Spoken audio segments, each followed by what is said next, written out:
Hello and welcome to the Murder Media podcast, where we analyse and overthink true crime content.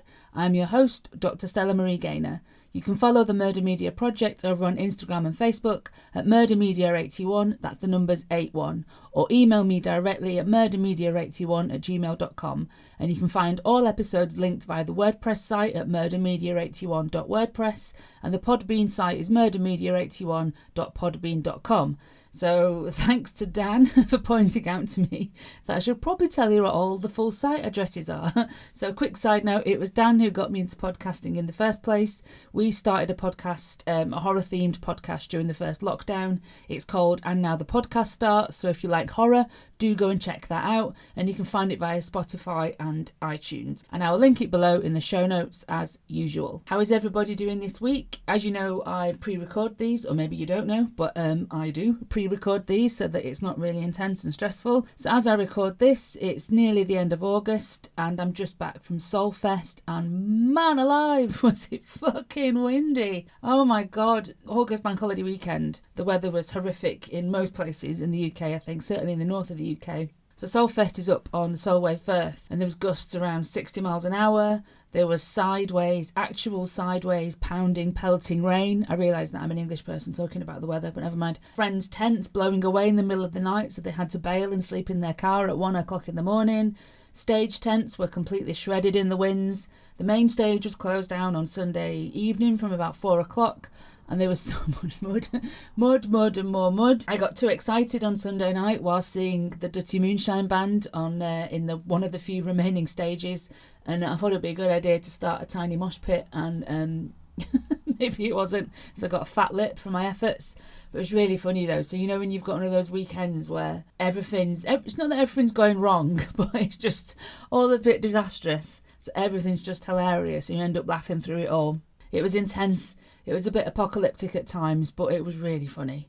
Anyway, I've finally cleaned all the mud off our boots. There was a lot of mud to be washed off. And now I'm back to work. I'm back to work full now. Summer is over. It's finished. No more summer for anyone. It's all done because I'm back to work. Now, at the end of last week's episode, I was musing on whether I could actually talk about comics. You know, comics being a visual medium on a podcast, which is an audio medium. But I decided that I'm going to try. So rather than shy away from doing something which I think could be quite difficult and quite complicated, doing the old, step out of my comfort zone, which I'm already doing with a podcast. And I thought, fuck it, let's try and do an episode about comics. If it doesn't work, then, well, tough shit, I'm going to record it anyway. If it does work, then great, and I'll record some more when I've looked at some more comics in some more detail as I carry on with the Murder Media project. So the way I'm going to do this is that I'll post pictures of the panels and pages that I'm going to specifically talk about. So I'll be analysing very specific parts of the comics, and I'll organise those pictures, those screenshots, photographs of the comics over on Instagram and Facebook. Now, if you do find this particularly interesting and you want clearer or bigger pictures from the comics, then email me at the podcast address, murdermedia81, and I can send them over to you as PDFs. It's 3 comics that I'm going to talk about today, and all 3 of them, I got them secondhand. So if you are interested, you can pick them up relatively cheaply. I think one of them is only a couple of quid from, World of Books, I think. So yeah, you can track them down quite cheaply. Last week, I mentioned some of the ties between murder media and horror, with a specific look at the reference to the Wes Craven classic film in the title for the last podcast on the left. We also considered those grisly details and unsavoury characters that frequent both horror and true crime. Now, horror and true crime overlap and intertwine frequently. Obvious ones like Ed Gein influencing Psycho, Texas Chainsaw, Silence of the Lambs, the DeFeo murders being the basis of the Amityville Horror, and more recently, The Conjuring 2 being based on the Enfield haunting in London. Now, I'm mentioning the Enfield haunting now because next week I will do the Lizzie Borden case, and we'll look at a piece of murder media that investigates this historical murder case with a bit of ghost hunting thrown in there as well. So, horror, murder, ghosts. There is a link. Smooth transition there. Now, across all murder media, It has appropriated lots of dramatic, aesthetic and narrative techniques which we recognise from horror. So one of the things that this project is doing is looking at how murder media borrows from other genres, be it documentary, procedural or horror. So we've got reenactments in documentaries that run and feel a lot like slasher sequences.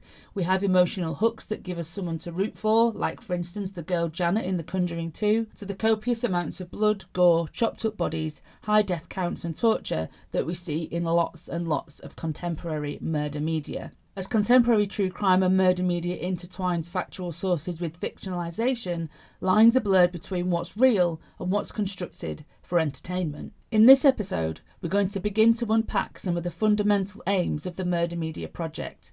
I say begin to unpack. We've already been unpacking quite a lot of things that are fundamental to the Murder Media Project. What I mean is, in this episode, we're going to start to really get to grips with ideas around adaptation. So we're going to examine how contemporary true crime functions via processes of adaptation, and how true crime engages with horror codes and conventions.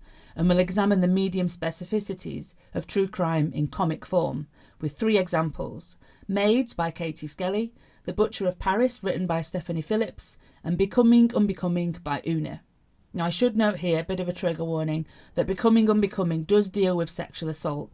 There's no details, but I am going to be mentioning it.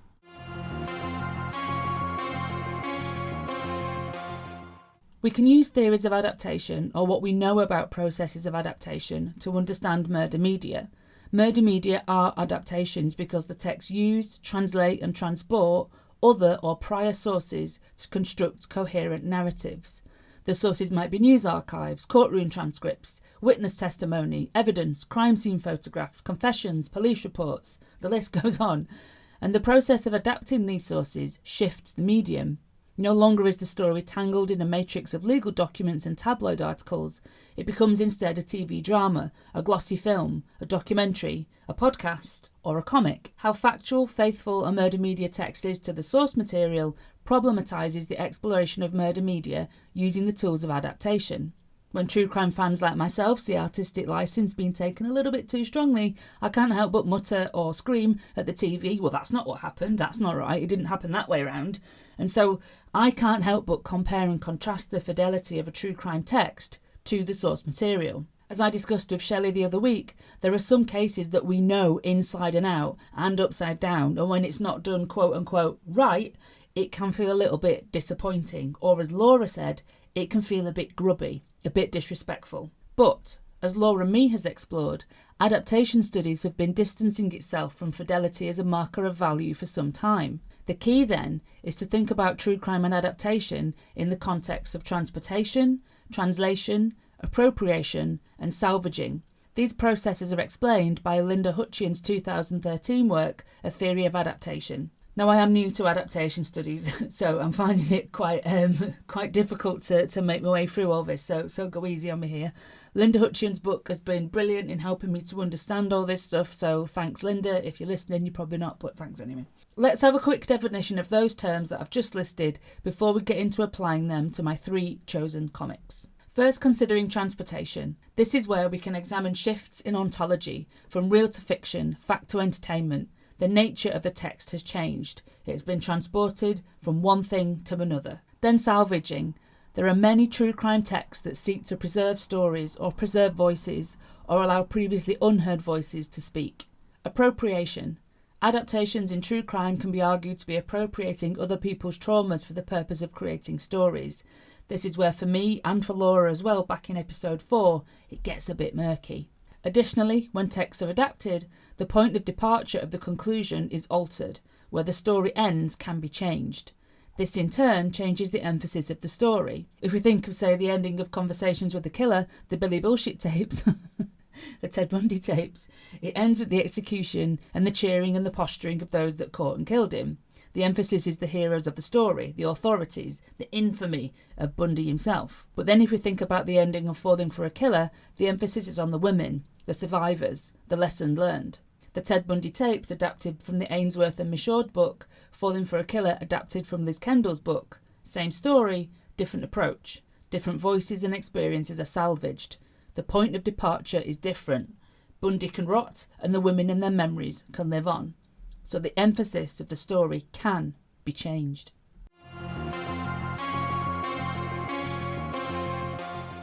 The first case study comic in this episode is Maids by Katie Skelly. Also, this comic and the next comic are cases from France. So I'm so sorry, genuinely sorry, for the inevitable mispronunciation of these French names and places. I have spent the last 10 minutes putting the words through the guide thing on Google, the pronunciation guide, and I've practiced it, and I've even written it phonetically in the script, but I'm sure I'll still cock it up. But I promise that I've really tried to get it right, so we'll see. Maids tells the story of Christine and Lee Papin, two living maids working for the Lancelin family in Limoux. In February 1933, the two sisters brutally murdered Madame Lancelin and her teenage daughter. Maids is an adaptation from previous works, films and plays, that tell the story of the Papin murders and translates these previous works alongside newspaper articles and police reports from the time, which were of course written in French and translated into Skelly's native English and then into the comic form. Word of the murder spread around France, with many horrified that women would be capable of such violence. The crime violated what we might call gender quote-unquote laws, in that women, certainly women in service roles, were meant to be passive and certainly not aggressive. Many spoke about the transformation of the sisters, pointing to pictures of the sisters before and after the crime. Before, they looked ladylike and demure, and after, they looked, said some, like men. Now, of course, that's bollocks. I'm sure I got hold of that picture for another bit of writing that I did, and I'll add that picture to the Instagram reel and the Facebook gallery. So this before and after narrative objectified the sisters, putting them once again under a controlling masculine gaze, as passive objects, attempting to contain their violence and their alleged sexual appetites. Now by sexual appetites, I mean that it was suggested, but never proven, and neither did the sisters admit, that they were also in a sexual, incestuous relationship. Unlike other texts that tackle the Papin murders, Maids does not link the sisters' violence to their sexuality. Maids does not link lesbianism to deadliness. Reporting at the time and subsequent retellings and adaptations of the story focus on the sexual relationship, deflecting the reality of the really, really violent crime that these sisters committed. Skelly's Maid shifts its emphasis in largely omitting the sexual relationship, amidst the narrative that the sisters became like men after the crime, and instead focuses on the sisters' daily toils, the vulnerability of the younger sister Lee, and flashbacks to the sisters' difficult early life with an alcoholic mother and living in a children's home run by nuns. The first panel of the comic on the very first page front-loads Maids with the gory, grisly details. Remember the grisly details we talked about last week? Here they are again. In this case, it's a plucked-out eyeball resting on the floor, being picked up by a bloodied hand. The horror of the crime is revealed immediately. The panel-to-panel transition here works moment to moment. Very little closure is required to understand what's going on. Now, a moment-to-moment panel, or moment-to-moment panels, tell the story literally from one moment to the next, like the next shot in a film. Scott McCloud, in his brilliant book, and I can't recommend this book enough, it's so useful if you want to get to grips with how to analyse comics, and the book's called Understanding Comics, explains that closure is the involuntary work that a reader of comics does to make sense of these panels. The reader assumes things that are there even when we can't see them, observing the parts and seeing the whole. This is closure. In this sequence of 4 panels on the first page of Maids, the first panel shows us the eyeball resting on the floor, all bloodied and gory. The second panel, we have the same eyeball with the words clip-clop written in the panel, allowing us to hear the approaching feet. The third panel, we see the approaching legs and feet towards the eyeball, and then the fourth panel, the eyeball is picked up. The eyeball is picked up, still moment to moment, and a finger goes to press the eyeball. Next, a transitioning panel takes us from scene to scene. The finger about to poke the eyeball now appears to be about to press a doorbell. This requires more deductive reasoning, more complex closure on the part of the reader, to understand that we have travelled back in time to where it all began, where we got from somebody ringing on doorbell to somebody's eyeballs being plucked out. Skelly's translation presents the sisters and the Lancelins in a cartoonish way. The human forms and faces are drawn in a simple, stripped-down intensity, which, according to McCloud, allows the reader to focus on an idea, and McCloud calls it amplification through simplification. The eyeball on the first page, The horror of the sisters plucking out the eyes of their employer and her daughter with their bare hands strips away previous narratives around the crime that might have sought to distract from the intense violence committed by the Papin sisters. Maids shows us right from the start just how grisly and violent this crime was. Later in the comic, as Skelly retells this story, there's a page of panels that shows us the abuse that the Papin sisters suffered at the hands of their employers. In this first panel, Madame Lancelin slaps Christine, which was a regular occurrence. There are no motion lines in the panel with the slap, so no motion lines showing the hand moving, but there are just 3 small lines indicating the impact of the hand on Christine's face. Through closure, we can see that Lee witnesses this moment through the surprise writ on her face. This is Skelly using the subject-to-subject transition across the panels. We're in the same moment, but we see it from a different perspective. Lee sees her sister being struck by Madame. Showing all these instances of abuse is a method that Skelly uses throughout Maids. They stack up to form the collection of moments for the Papins that culminate in murder. The reader is presented with these snapshots, these moments that act like pennies in the bank, that add up to retaliation against their employer.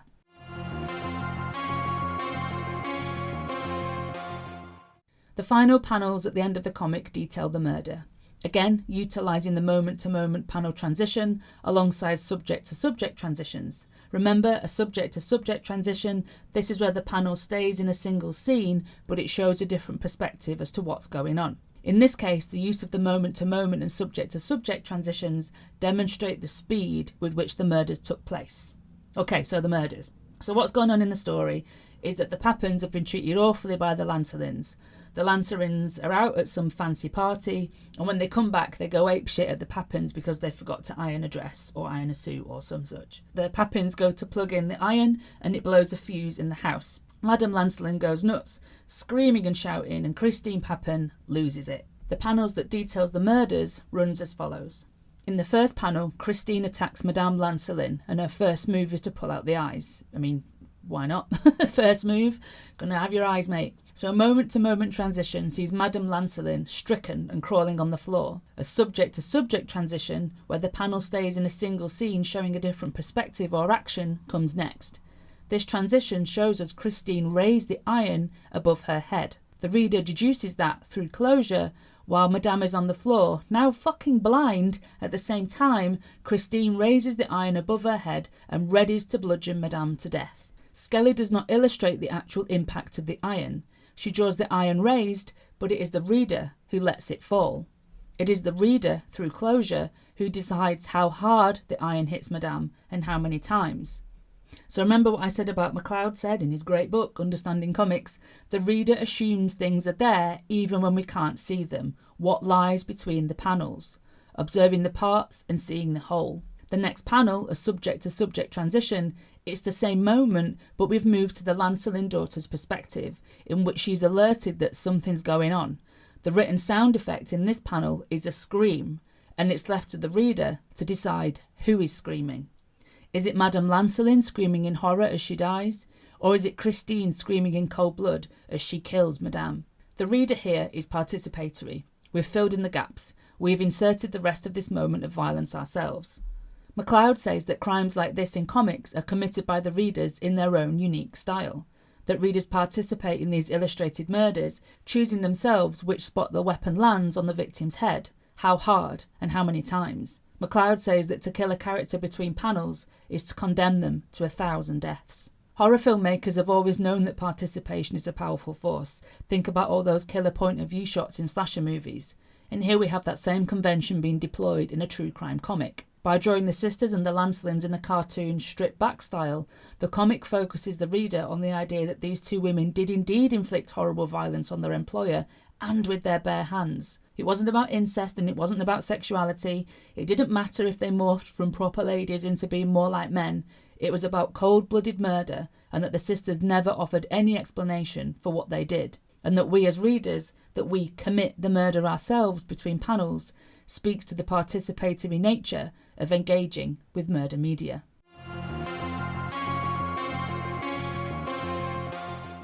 The next case study is The Butcher of Paris, written by Stephanie Phillips. A short series of 5 issues, Butcher of Paris brings us to Nazi-occupied France and the crimes of Marcel Petiot. This monster, I can't think of another word for him, absolute monster, was convicted of 23 murders, though he was suspected of 60. And like all the other Billy bullshitters, claimed it was more in the treble figures, but, you know, I'm not going to believe you, Petiot, like, shut up, mate. Anyway, operating in World War II, Petiot posed as a figure of the resistance who helped people, mainly Jews, to escape France to South America. These people trusted Petiot, and when in his care, he injected them with cyanide under the guise of giving them medicine. He then, like all good horror movie killers, chopped up the bodies in the basement of his house, leaving the bits lying around for whatever it is that he left them lying around for. It's best not to dwell on it, best not to think about it. But we are thinking about it. Anyway, the central theme of all these comics is that reality is terrifying, and probably none more so than World War II, a trauma on such a huge scale that it's frequently reduced to statistics. The Butcher of Paris focuses less on stats and more on the interaction between a small group of people. Detective Massou and his son, Ivan Dreyfus, who tries to infiltrate the resistance as payment for the Gestapo not killing him, and various Nazis who also want to find Petiot. Writer Stephanie Phillips noted how difficult a task it was to condense this huge story into 5 short issues. A comic based in history, adapting history books where there's only brief mentions of Petiot, and police reports and the transcripts of Petiot's trial, again from French to English, has to hit a balance of entertainment and accuracy. This story of such a dark time in our history has undergone a transportation in The Butcher of Paris. The ontology of the work has shifted from the history books to an example of murder media. There's also an emphasis shift, as Phillips moves the focus away from Petiot, as monstrous as he was, and he gets the most panel space only in the final pages as the comic covers the trial. Instead, the comic focuses on the actions of Massou as he hunts Petiot. It also focuses on the actions of the Gestapo, see, getting words wrong, as they try in vain to set all manner of traps and subterfuge to find Petiot, including pressing Massou for help, who of course did not want to help the Gestapo.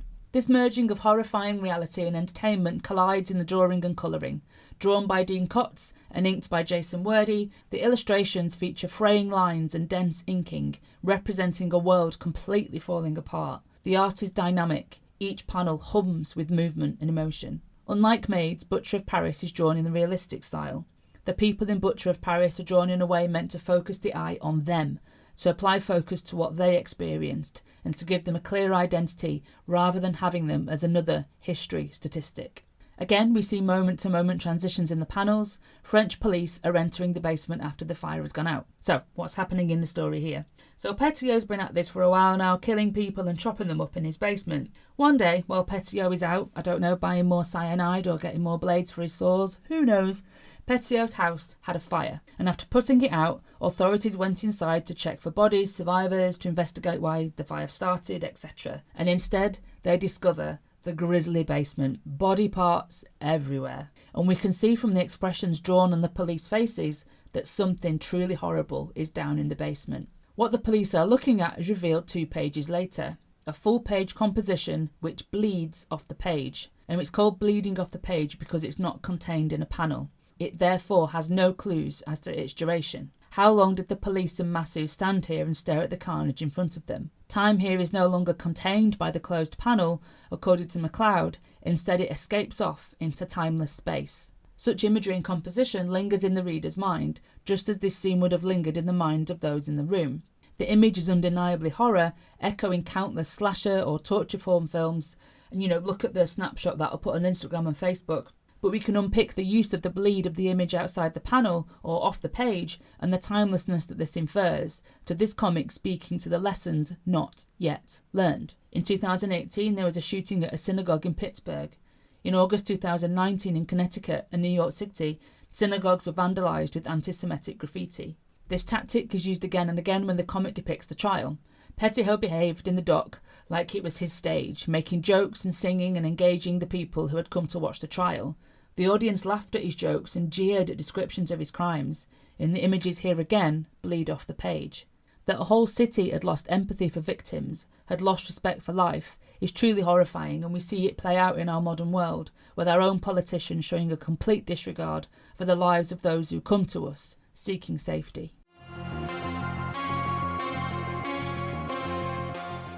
The third and final comic is Becoming, Unbecoming by Una. Between 1975 and 1980, Peter Sutcliffe committed 13 murders. He was convicted of these and 7 more attempted murders. Sutcliffe killed women, some were sex workers, some were not. His actions resulted in the largest manhunt in British history, and despite being interviewed 9 times, police took their own sweet time in arresting him, distracted as they were by hoax letters and tapes from a man from Sunderland known as Wearside Jack, who claimed to be the Ripper. Now again, that quick warning, this comic does talk about sexual assault. There's no detail, but I will be mentioning it in context of the comic. Becoming Unbecoming is a graphic memoir, as Una tells the story of growing up and herself being the victim of several sexual assaults. The comic places Una's experience against the backdrop of the Ripper hunt, uses visual metaphor, full-page composition, and can be understood as a palimpsest, as it seeks to make heard those voices previously silenced. I think I just said palimpsest correctly as well. That's a word that I can't say.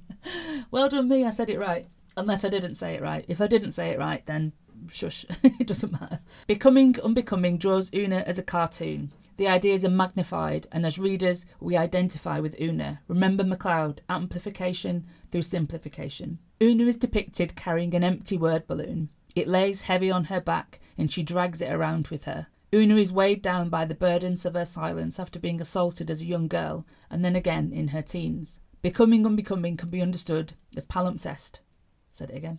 A text that has further material superimposed on it, or something that has been revised or altered but still bears visible traces of its earlier form. This comic revises both Una's understanding of her childhood with an exploration of sexual violence against women, and it revises and revisits the cultural reception of the Yorkshire Ripper and the manhunt with a broader look at perceptions and attitudes towards women and sex workers. Becoming Unbecoming arranges headlines in newspaper copy and intertwines this around cartoon Una with her burden of silence. Excerpts from the Wearside Jack letters sit in square word balloons. A rendering of the billboards calling for help overlay the hills that frequent the comic, hills that Una must constantly climb should she want to live her life again free from shame. Adaptations explored through the process of reception consider intertextuality.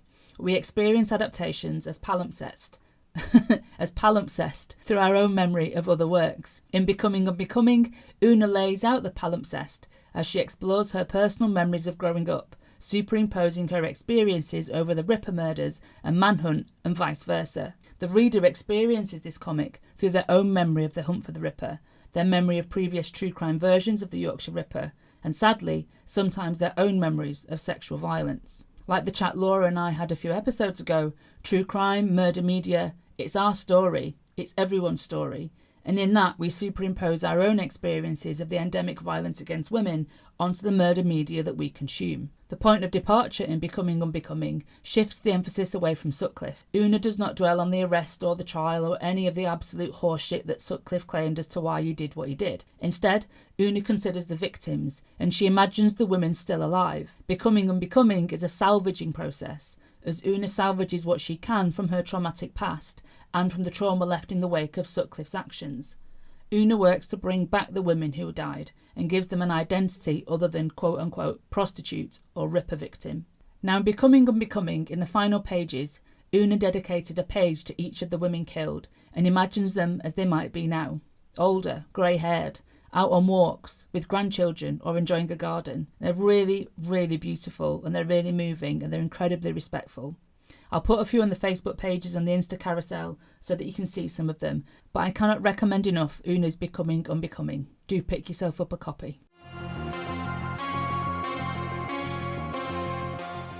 Maids and The Butcher of Paris present their murder media horrors in overt bloody imagery, the plucked out eyes and the blood splash table littered with body parts. Becoming Unbecoming unpicks trauma and a culture of sexual violence towards women and a manhunt for a serial killer by engaging with horror and true crime conventions, but in a more subtle way. Una's artwork synergizes true crime, comic and horror elements to create an effect that is quietly unsettling. The cover locates Una in a bleak and grey landscape, dead trees and stretching moorland. The motif of bleak hillsides and trees are deployed throughout, and they're empty, barren, grey and cold. They surround Una in her search for meaning, explanation, and a need to fit in, and a need to be heard. Una is cast out, she's isolated, as the sexual violence enacted upon her results in those around her blaming and shaming Una for what happened. Una turns it all inwards, and she starts living in fear, and starts to think that something is coming to get her. The monster under the bed is the monster in the streets, stalking and killing women. The dead trees and empty hills painted with washes of grey place Una in her isolated and vulnerable location, both physically and metaphorically. Una is secluded, wandering a forest to find a way out of her trauma, a way out of her fear and shame. Becoming Unbecoming echoes psychological horrors as the pages feature wraparound text, words twisting and warping around Una like the constant chatter of intrusive and painful thoughts. Una is surrounded, burdened and afraid. Becoming Unbecoming, as I'm sure you can probably imagine by now, is heartbreaking and at times maddening. All three of these comics adopt different strategies in adaptation: transporting, translating, shifting emphasis, omitting previously dominant narratives, or hearing from those who have been silenced and forgotten in the past. But one process of adaptation that I've not mentioned yet: appropriating. It could be argued that all three of these comics appropriate other people's traumas to create stories. And whether this is right or wrong, or good or bad, I'll leave up to you. Alright, that was quite a long one, I think. I hope it makes sense given the audio medium, but I'll do my best to make the associated social posts easier for you to navigate and see the panels and imagery that I've talked about. Now, next week I'll do a shorter episode. Once I've edited this, it might not actually be that long, we'll see. But next week we'll definitely go to the Lizzie Borden case and let Glam and Gore, one of my favourite YouTubers, take us on a ghost hunt around the Borden house. Thank you again for listening. Do share this podcast with anyone you think might be interested.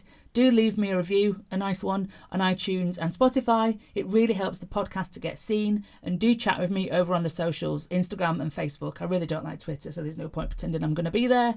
And again, email me at murdermedia81@gmail.com if you want better PDFs of the comic panels from the episode that I've talked about, or if you've just got any suggestions on stuff you'd like me to talk about.